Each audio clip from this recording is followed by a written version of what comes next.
let's start. So our second speaker in the morning will be Natanel Blaier from MIT. He'll be talking about the quantum Johnson homomorphism and exotic symplectic morphism of triples. Let's welcome. Thank you very much for inviting me to speak. So my topic is the quantum Johnson homomorphism and exotic symplectomorphism of triples. So I see the titles.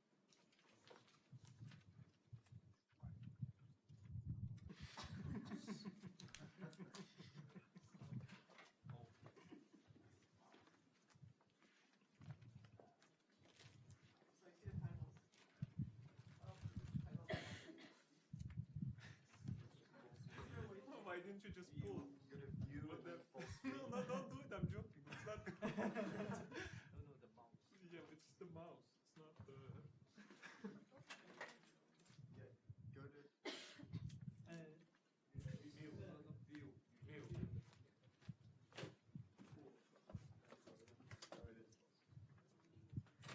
Okay.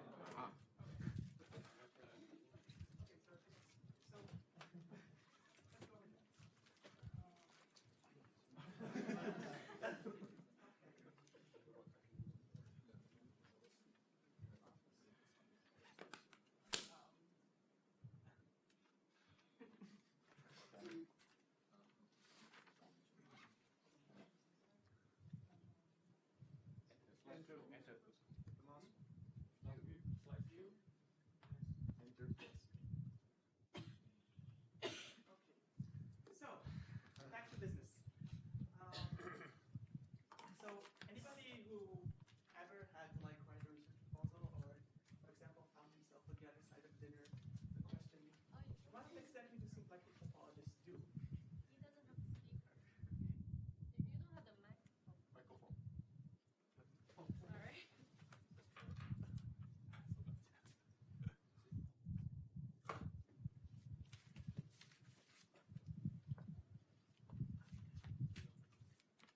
Is this better?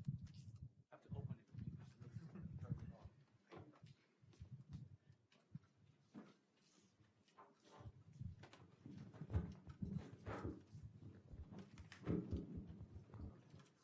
So can everybody hear me now? Okay. So I was trying to say something very funny that was completely ruined by bad delivery. So let's continue. What do symplectic topologists do? So there are like 4 possible approaches to answer this question. One of them is just avoiding the next question, which is saying nothing practical. The other one is saying that Grumov proves that you cannot squeeze a camel. Start explaining symplectic topology from the point of view of like capacities, etc., and things like that. But this raises more questions than it answers, because why would you want to squeeze a camel? The other thing is like maybe build big machines. So a lot of people in other fields, know symplectic topology as that thing that has categories in it. So symplectic topologists use a lot of homological algebra. And the last, my favorite, do glorious battle with differential geometers. Because a lot of questions in symplectic topology are about distinguishing between, let's say, things that are trivial from a smooth point of view, but are non-trivial from a symplectic point of view, like unknotted next results, etc. So this talk is going to be basically about the last 2 things. So here's the plan for the talk. First is some facts about classical Massey products and some overview of previous results. Then we're going to talk about exotic isotopy classes for threefolds. So statement of the main theorem is going to be the first part. Then the machine. It's not really a big machine, it's like a medium-sized machine. And this is called Q tau 2. This is the quantum Johnson homomorphism. And then some talk about the complex, which is a parameterized version of the Krell complex. And last is how do computations look like, which I hope to convince you that computations using this tool are actually pretty easy. And I'm going to talk about quantum Massey products and reduction to 3 dimensions.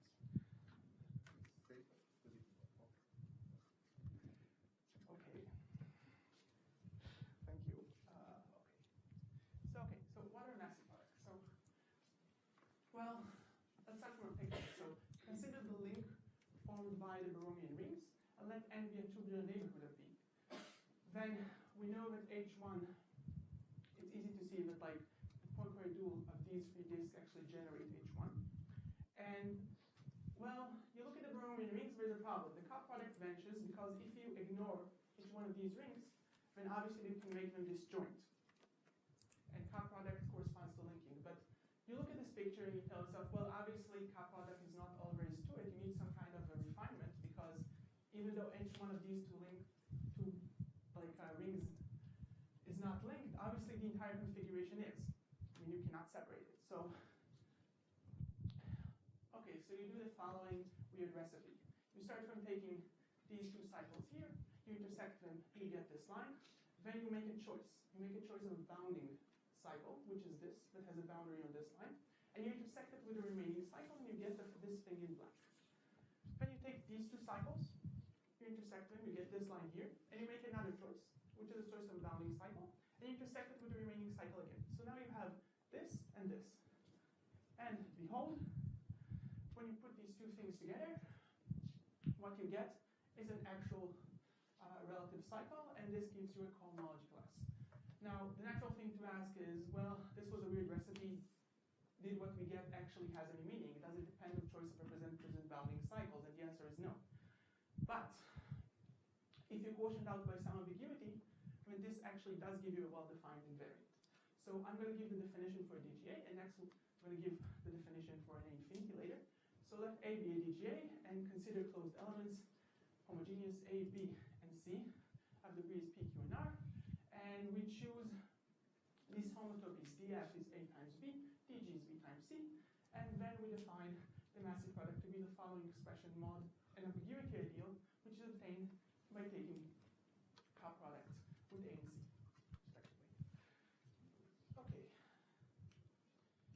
So why am I explaining this? So Massey products and smooth isotopy. So this is like a classical thing. Let's see be a genus 4 curve. So how can you prove that the separating Dehn twist with Dehn twist around this curve is actually not isotopic to the identity? So this is a Dehn twist in dimension 1.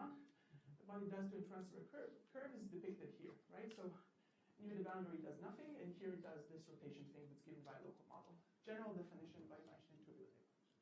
So how can we prove that this is not isotopic to the identity? There is like a whole bunch of methods, but I want to talk about a specific method from, I guess it's a little anachronistic, but I guess from the 80s, where you consider the mapping torus. And in fact, on the level of cohomology algebras, this is the same as having trivial monodromy. So this is the same as the curve times S1, which means it's just the cohomology of the curve with this formal variable attached to it. And Dennis Johnson in 1980 realized that the triple Massey products of this expression are non-trivial. So the fact that there is a non-trivial isotopy class, smooth isotopy class, of the monodromy is reflected by the fact that you get a bunch of new interesting Massey products in the mapping source. Finally, classic Massey products in the symplectic blowup, and this is the end of the introduction. So let X and Y be closed symplectic manifold, and let Y and X be a symplectic embedding in codimension 2R. So Urdig-Terrell-Babenko theorem tells you that if you assume that the codimension is bigger than 8, then Y has a non-trivial product. Massey product means that the blowup also has a non-trivial Massey product. And this was the construction of some early examples of non-Kähler manifold, because contrast with DGMS. DGMS, we know that every compact Kähler manifold is formal, and if it's formal, it has no Massey products. So okay, beginning talk proper. So the symplectic mapping class group. So we denounce by SIB the group of all symplectomorphisms. So the symplectic isotopy problem is exactly this question of trying to understand the difference between differential geometry and symplectic topology. It asks to find elements to understand the kernel of this map. And then a symplectomorphism whose isotopy class is in the kernel would be called an exotic symplectomorphism. Okay, so in a nutshell, talking about two things: how the failure of RTBT phenomena in low codimension. Remember that RTBT has this codimension 2R bigger than 8 condition. So how the failure of RTBT low codimension would give us new exotic classes, and how we use quantum Massey products to detect them. So okay. So in dimension 4, one of Gould's original applications for J-curve was to understand pi-0 sim for whole surfaces, and the symplectic manifold that is called monotone if C1 is proportional to the symplectic class. So Gould and Taubes showed that if you look at simp of S2 cross S2 with a monotone symplectic form, this is SO3 similar at part Z2. and simple blow up at the point of CP2 with the monotone form is U2. Blaier and McDuff later showed that if you take a non-monotone form, then you get U0. So this like a famous result from the dimension 4 that tells us the first hint that if you go hunting for exotic classes, you probably want to start looking at things that are monotone. So you forgot the pi zeros. Where? Here? Yeah. Pi zero sim, huh? Yeah. Yes. Sorry. So okay. A very important rule in spec topology is Lagrangians, and I'm just reminding everybody, we know that like the Dehn twist that we saw in dimension 1 have of course this generalization, which is generalized Dehn twist, which are obtained by taking a geodesic flow, normalizing it, and cutting off away from the zero section, and then this is a local model. We define a generalized Dehn twist by the Weinstein-Kruger neighborhood theory. So Seidel showed that for every other 4-dimensional complete intersection M than the previous two that I showed there is an exotic symplectomorphism, which is given by the square of a Dehn twist around a vanishing cycle. So in dimension bigger than 4, the problem is J-curves don't behave nicely, and as a result, we don't know a lot of things. Like some previous result is Seidel, who proved the existence of certain non-trivial pi k exotic classes. Corti Smith and Duhant, that showed that a certain Dehn twist for CPN cos-CPN1 with, I think, a non-monotone symplectic form, symplectic isotopic to the entity explicitly. Sorry, what does it mean to be pi k isotopic class? Yeah, I mean, it's the same thing as like pi 0 Paul showed like for the subject and on like pi k. As you can have a map on pi 0, you can have a map on pi k, right? And you can say the kernel of that. Okay. Yeah.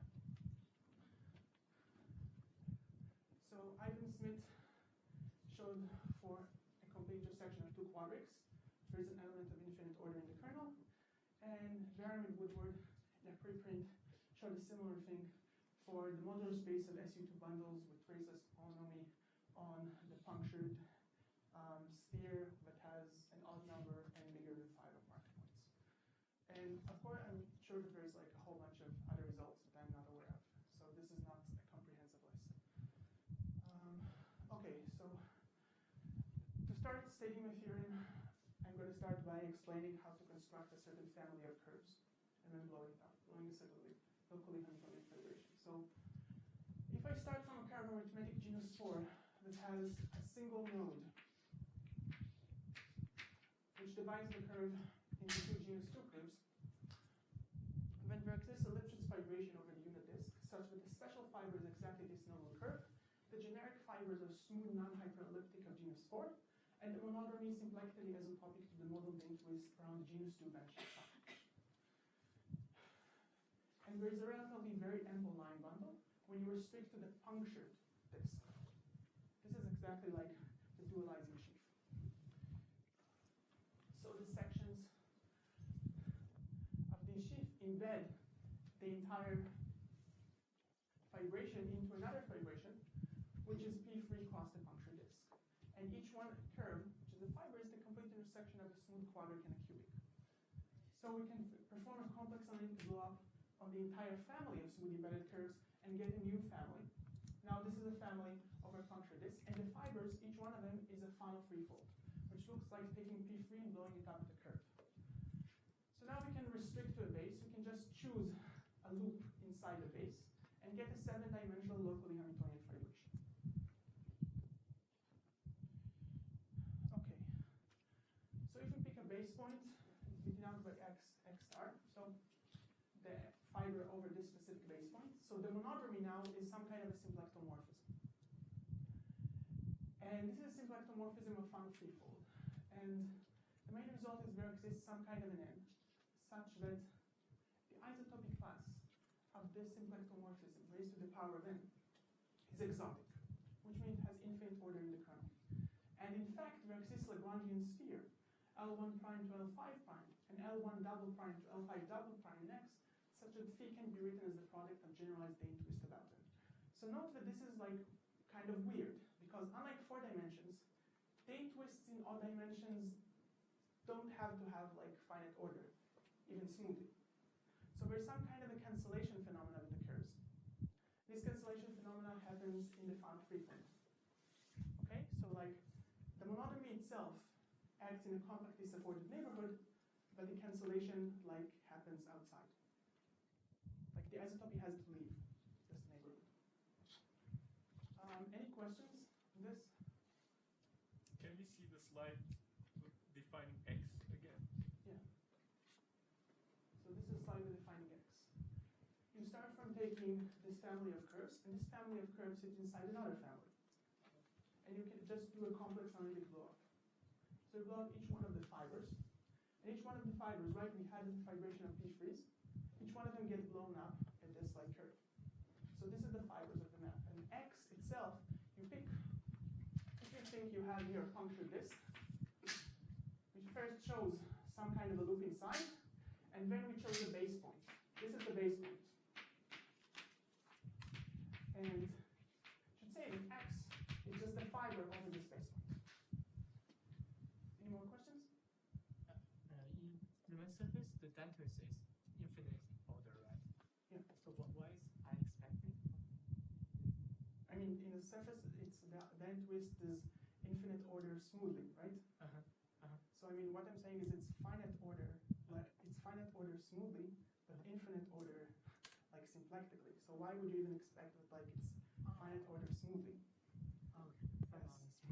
Yeah. So there is some kind of a cancellation happening smoothly, but cannot happen symplectically.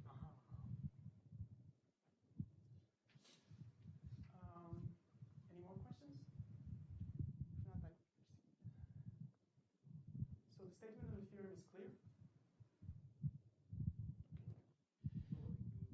Separate two separate one free units. No, this is separating two and two. If you think about it from, okay, so this is the algebraic geometry picture, right? So if I write it in more of a topology picture, and this looks like this, right? Here there is a neck. Each one of these is a genus 2 surface. Inside this, there is a curve in the neck, and this is where we take our Dehn twist round. Yeah. With y2, 2. Why a 2-2 curve?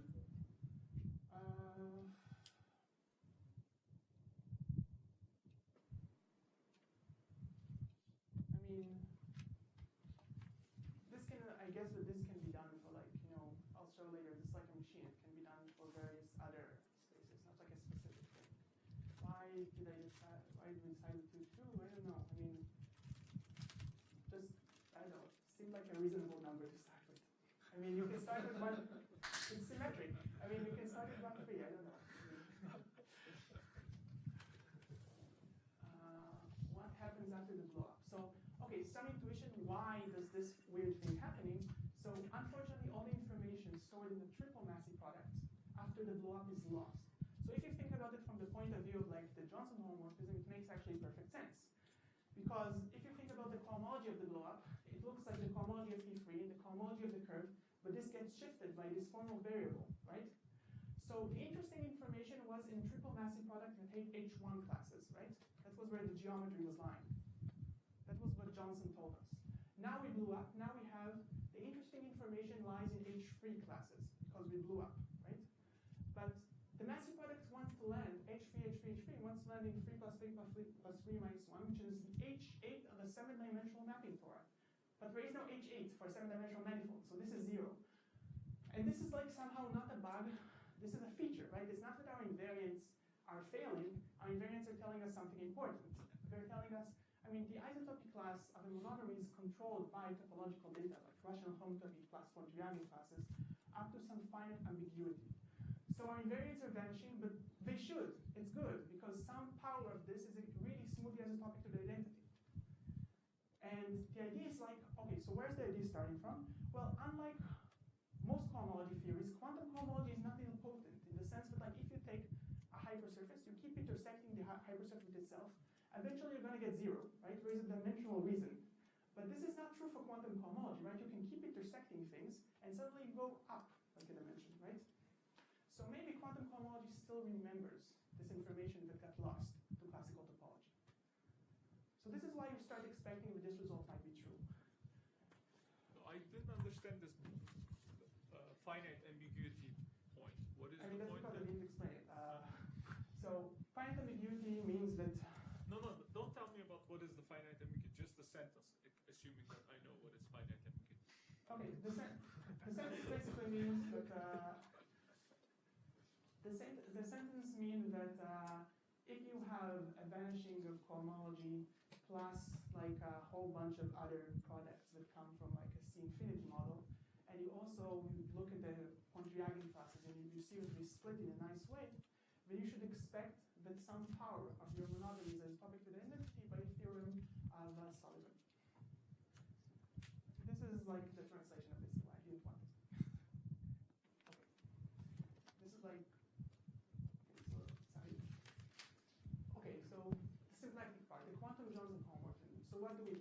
We start by a closed monotone symplectic manifold, and what we're going to construct is to associate to every symplectomorphism what you would call an infinity algebra mapping torus.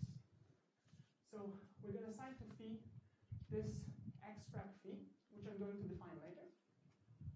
And to every symplectic isotopy, we're going to assign a quasi-isomorphism between these two things.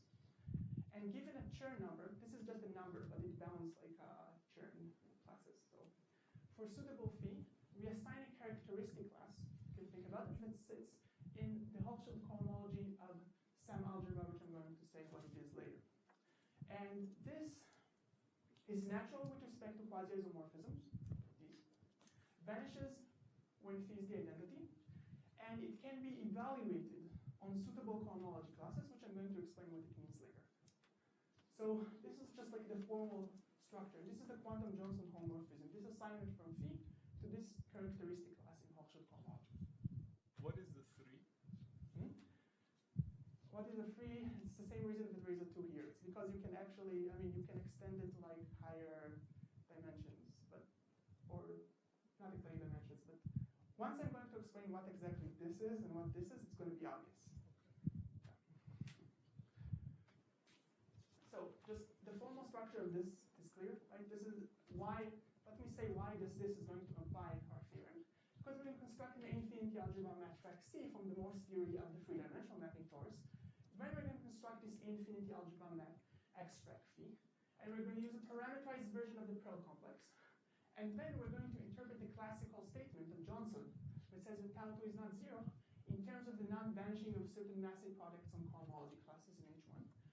And then we're going to see that for C smaller than 2, the values of this quantum Johnson homomorphism we can explicitly compute them. And the fact that this tau 2 is not 0 would imply that this quantum Johnson homomorphism takes a non-zero value. But if phi was the identity, then this would be 0. So it cannot take a non-zero value. And the conclusion phi is not the identity. I should probably comment the same argument when you repeat it for any power. That's what gives you phi n is not 0 for any power. I'm just reducing to like n equals 1 for simplicity, and just repeating the argument with some iterate is what gives you general result. So this is the strategy. Basically, construct these invariants and then compute the values. So tau 2 is for the Riemann surface, and kim tau 2 is for the blow-up of phi on the Riemann surface? Yeah, tau 2 is the classical Johnson homomorphism Massey products on mapping tori. This is from mapping classical theory from the 80s, classical thing. And this is like a quantum analog of this. Okay, so matrix C I can tell you immediately. This is really like very, very well-known thing, and this just means that if you pick a suitable perturbation datum, then you can have an extension. We all know how like to do Morse product, Morse differential, so you can do like Morse infinity theory. This was by Betz-Cohen, Foucault, and Abuzai. The specific version I'm using is Abuzai's version. And the basic idea is that just that you end up this is mu free, right? So this looks very much like how you're supposed to count like the Morse product. The only thing that's new here, you have a bunch of finite trajectory lines here, and they are parameterized by a family. This is parameterized by the isosahedron. So, another classical thing, which is Fukaya, Bjorn, Cornier, and F of Q. There is an infinity refinement of quantum cohomology algebra. I'm referring you to Sarah Koczynski's talk. So, this is a model for the self-floor homology of the diagonal, where we have Morse trajectory lines interacting and these holomorphic spheres. So I'm just going to point out that we have this like, this terms that you would really expect to have, which really looks like the Morse theory, just with holomorphic curves, like, you know, stick it in them. But now you have also this really interesting new term, which now you have 4 marked points. And this is codimension 0, not codimension 1. When you, in the Morse theory, when you contract this edge, you get something of codimension 1, right? But here you have 4 marked points, and 4 marked points have moduli. So this is a new term. Any questions on this?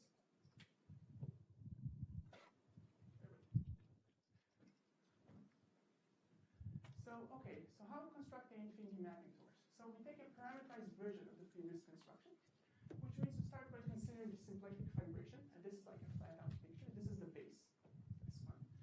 And Morse trajectories are allowed to move wherever they want, just in the 7-dimensional manifold.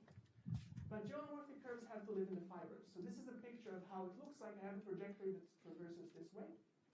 And look at how it looks like. It goes, bends some fiber, boom, it has like a quantum jump. Like this holomorphic sphere. Then it continues walking, it meets another. It goes like this. Okay?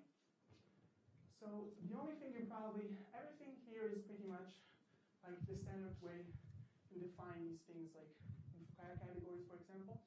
The only thing that you probably want to avoid is the situation of collusion in the fiber. Because this can lead to some kind of a multiple cover type problem, because you can have these two spheres mapping to the same thing. Usually monotonicity is meant to avoid that. You just say that you forget, right, these things, but you cannot. Here, you actually have different incidence conditions of either one of these. You cannot just forget.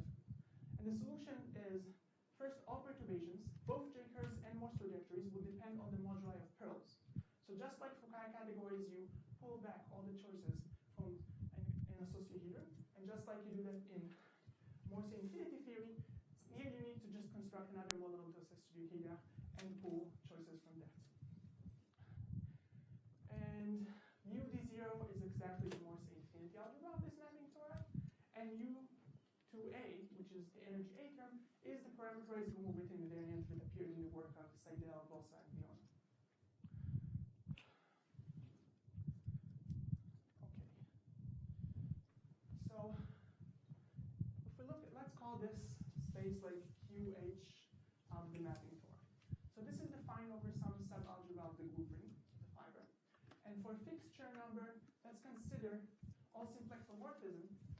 But if you truncate this coefficient ring, you see that as algebras, you have this isomorphism.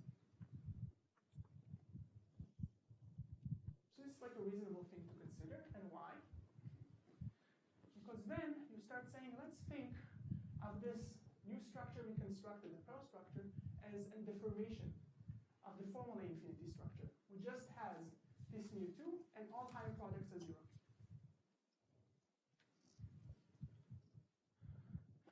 So it is well known that these things are basically classified by Hochschild cohomology group. To be more specific, they're classified by Hochschild cohomology group of this algebra.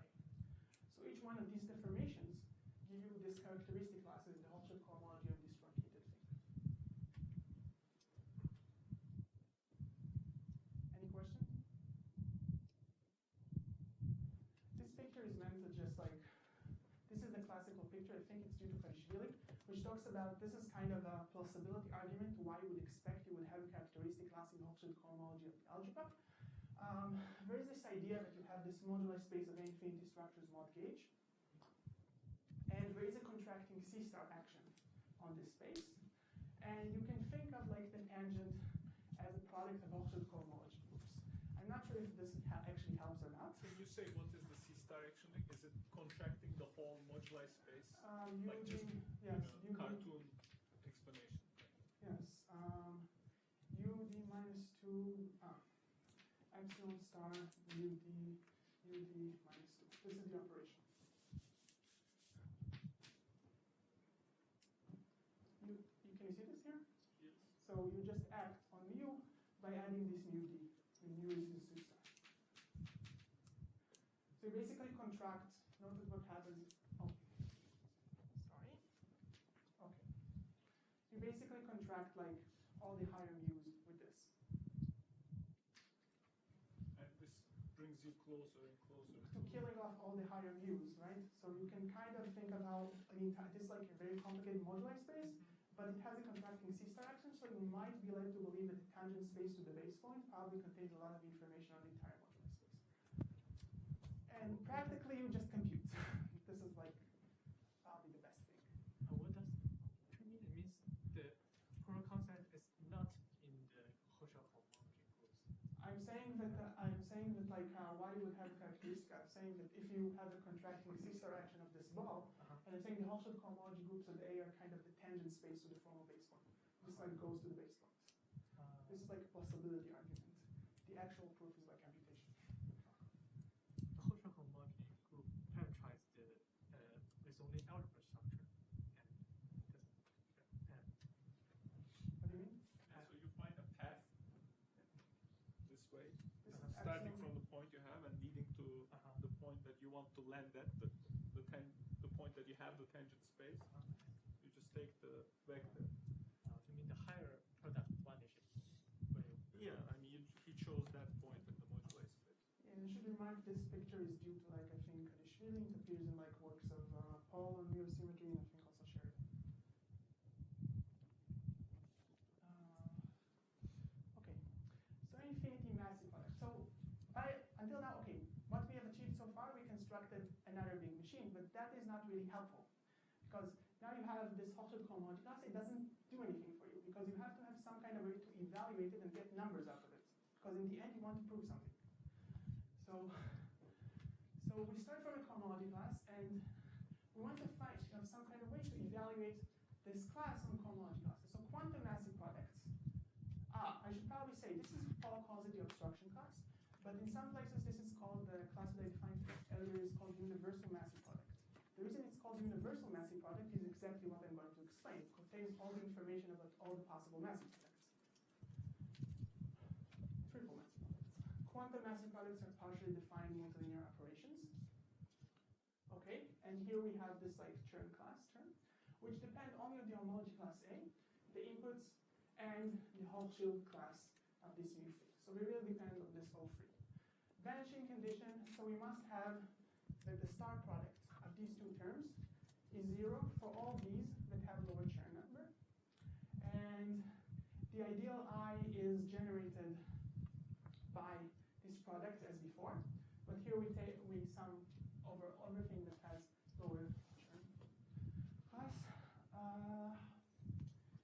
So how we define this? We choose a bunch of bounding cochains such that mu1 is the product of x3 and x2, and mu1 of g is the product of x2 and x1, and we set the Massey product to be this definition modeled the ambiguity ideal before. And the key point, this is some kind of moduli formula. You cannot really compute mu d in general, but for nice classes, the quantum Massey product reduces to algebraic geometry in handle body theory. And this is what I want to explain. So maybe now I'm going to start doing a computation. So is everything I said until now, are there any questions? Okay, so let's do a computation.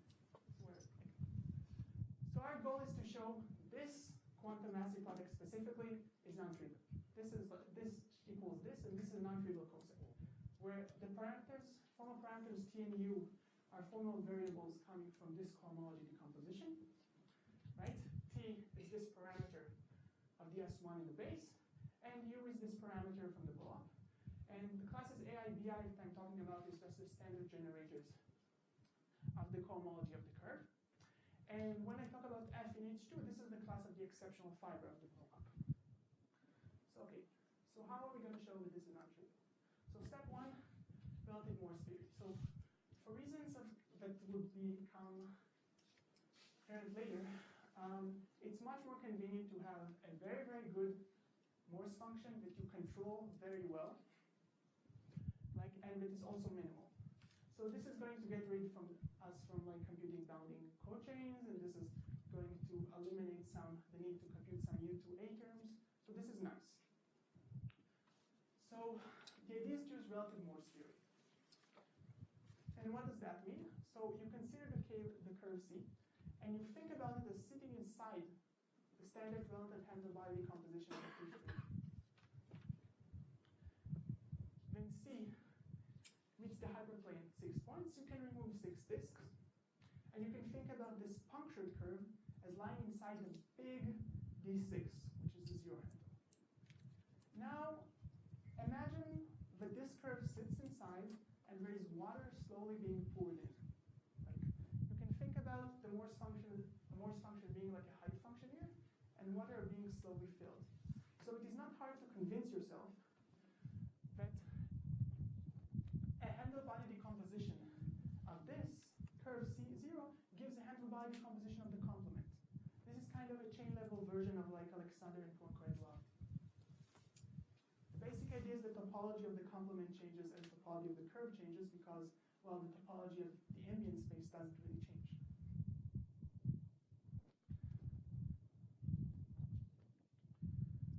And after the blow-up, we get an exceptional divisor, which means that for every critical point, we now have 2 copies of our previous critical points. We have P, and we now have PU, which I'm denoting with this like formal variable. Well, what's a boundary of a tubular neighborhood of an exceptional divisor in a blow-up? Well, it's the same thing as the boundary of a tubular neighborhood of the original thing you blew up. So now we can do simultaneous handle cancellations with all this like critical points that you generated in the complement. And what you get is, after some wiggling, an ambient Morse function that you understand very well, like the exceptional fibers. I mean, the idea is basically you start from constructing a Morse function in such a way that you control really well. To create for every handle, you create something that kills it in the complement. Then you blow up. Then you perturb a little. So these classes P get killed by this like killing handle, and this PU survives. You can think about it as a version of why like the cohomology decomposition of a blow-up is actually true. Like a chain level version of it. So is it X phi or X? The X psi or something? Oh, no, I demonstrated for just a simple curve, and I also think about the fact that I generated like 6 additional maxima when I touched this like hyperplane. You need to do a little more wiggling to actually get the right thing. But this is basically the idea. I mean, the idea is just use relative Morse theory and the fact that like you cancel out this critical point. So step number 2. So the Watchtower correspondence. So the second step is we had this family, and we extend over the zero fiber as a killer degeneration with smooth total space and AD singularities in the single fiber. So the problem is the sections of the dualizing sheaf fail to embed curves with genus 2 tails inside P3. So that was our original problem, right? We had this bundle, but it wasn't like very ample when we put it on the zero fiber, right? So the idea is to replace it for an unchanged binatural model, and this is due to Alcock, Castellina, Martin, Jensen, and Laza. I'm just going to say making like very, very like trivial use of their work, right? Because I'm just working in a very, very like small neighborhood and not need the entire moduli space. But the idea is due to them. You pay a price for moving to this alternate model because tail loci, like this delta 2, get replaced by loci with crazier singularities, like let's say separating A5s. So very concretely, what is the solution? We consider the following homogeneous cubic form. And the zero set a cubic threefold antidated by F to A5. And this has an ordinary double point at 0, 0, 1, 0, 0. And this is a classical like algebraic geometry fact that I think goes back to Seger or something. But given a cubic hypersurface with an ODP, we can write down its equation in the following way, where Q and S homogeneous of degree 2 and 3. And then we consider the projection into P3. So this projection obviously has a problem at the point P, but we can resolve it by blowing up, and we denote the blow up by X.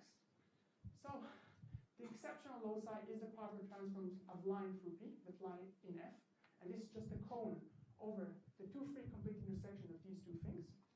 And you can get the fact that the blow up at this curve of P3, which remember is what we wanted, has another way of thinking about it. is the blowup of a cubic threefold at the single ordinary double point. But the interesting thing is the following. Again, a classical theorem by Wall, which says that if you think about the line that goes from this point P to a point in your curve, singular point in your curve, then this cubic threefold has exactly two singular points, and the type of Q is the same as the type of X. So there is a bijection of singularities and a bijection of types of singularities. So in our case, how does this curve look like? Well, it looks like this. It has three reducible components. This is inside the quadric. L1 and L2 are 1, 0 ruling lines. They belong to the same class. And this L3 that touches them is a smooth rational 1-3 curve. And each one of these points, it has an A5 singularity. And the point is that generic smoothing of this is generic smoothing of our original curve up to a finite base change. So why is this good? Well, we just basically stated that if you think about the blowup, but you think about it as a cubic threefold that got blown up, you have two A5 singularities. This is where the factorization comes from. And it is not hard to go from this and show why the monodromy acts trivially in set. And more importantly for our business is the fact that you can extend a quadric bundle, the bundle of quadrics that the curve sits on, to the zero fiber. Okay, reduction to 3 dimensions. So you compute the effective cone, you list all the relevant classes. There isn't a lot of them. In turn, class 1, this is the exceptional fiber and the ruling lines of the quadric. At 2, it's twice the exceptional fiber, line that attaches the 2 points, and conics. So which part are we proving now? Sorry. I'm trying to do a reduction to 3D. I mean, the real reason that I needed like this description with the suite 2A5 is just to show that the quadric bundle extends to the 0 section. It gives you a whole bunch of other things, everything else basically. Statement, but I really just needed the fact that you can extend the quadric bundle. So the image of the corresponding parameterized Google written pseudocycles is, well, pretty simple. The exceptional fibers in the exceptional divisor, which really just looks like the 3-dimensional mapping towards cross P1, the ruling lines of the quadric bundle, which we said extends to like the 0 fiber, the 1-1 curves of the quadric bundle, etc., etc., etc. And since exceptional fibers are rigid, it is easy to see that the middle term, which is this term, is actually the same term as in the 3-dimensional mapping torus, just shifted up by this formal variable. So it really just remains to explain, in Morse theory terms, why Johnson's result is true. Well, so we consider the standard Hannon decomposition of C, and we cut the surface into 2 cat subsurfaces, and we consider them separately. So I see that I'm running out of time, so let me just write the following, draw the following picture, which I think basically explains everything.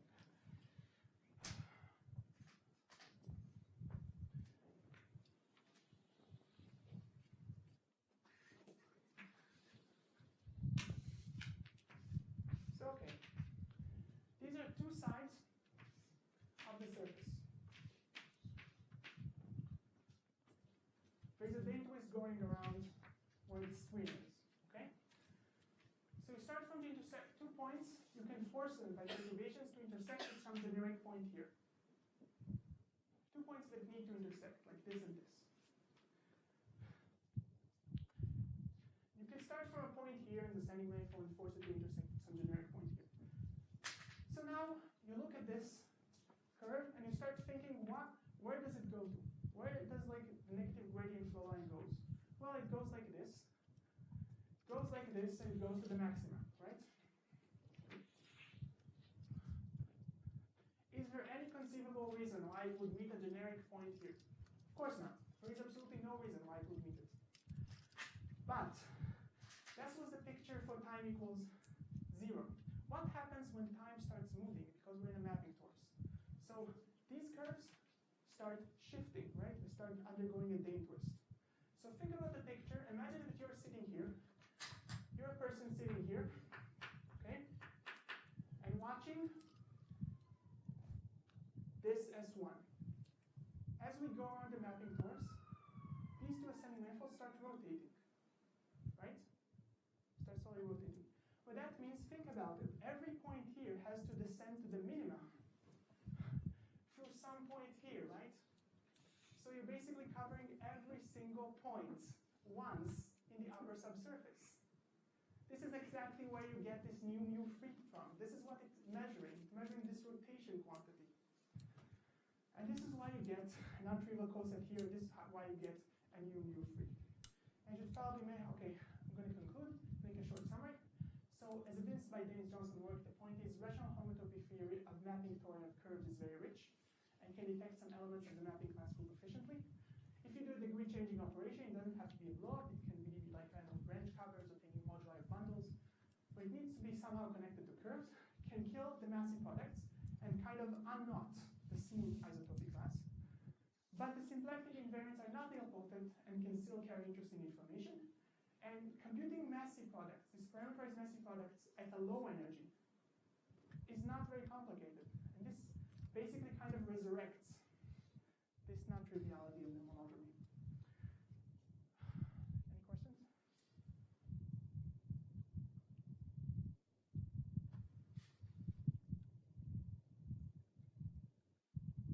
I guess I was looking for the point where Romo uses monotonicity to compute the monodromy of a dromedary.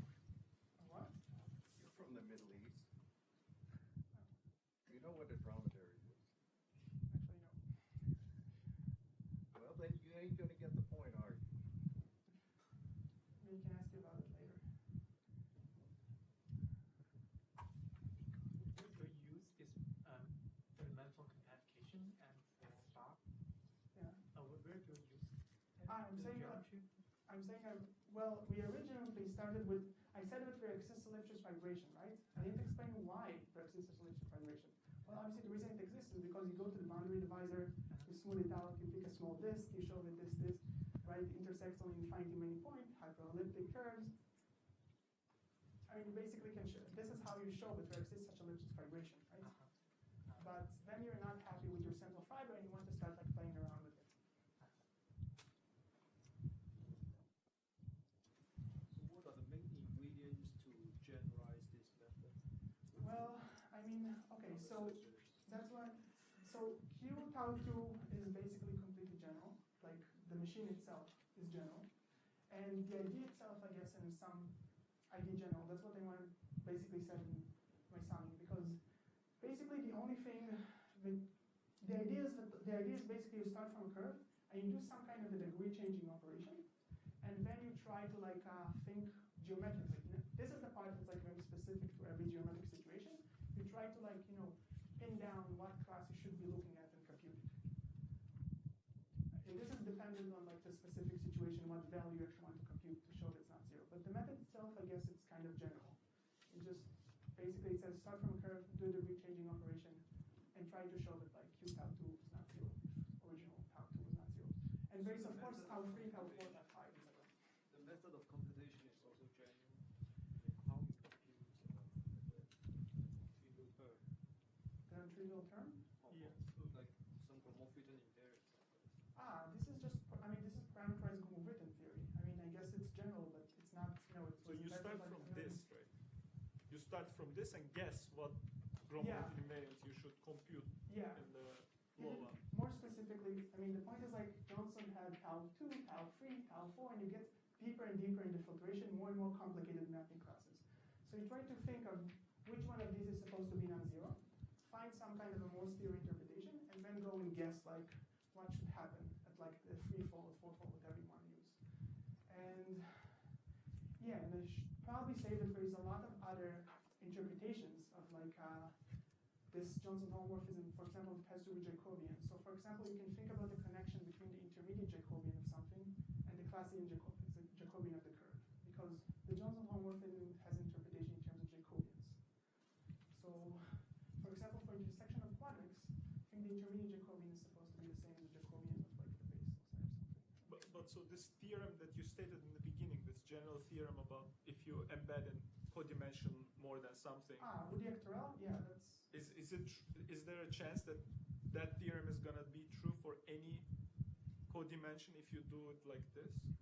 What do you mean true for any Like codimension? start with two symplectic You mean, things. I see what you're saying. You're saying that like, you want the theorem, the kind of like saying that like, if you blow up something non-formal in something else, then it should be like symplectically, it should be non-formal. Some kind of a general statement. But everything is defined in the symplectic way. A chance, there's always a chance, but I mean, I can't really answer you without, I mean, I'd just be bullshitting, I have no idea. I mean, might work, might not.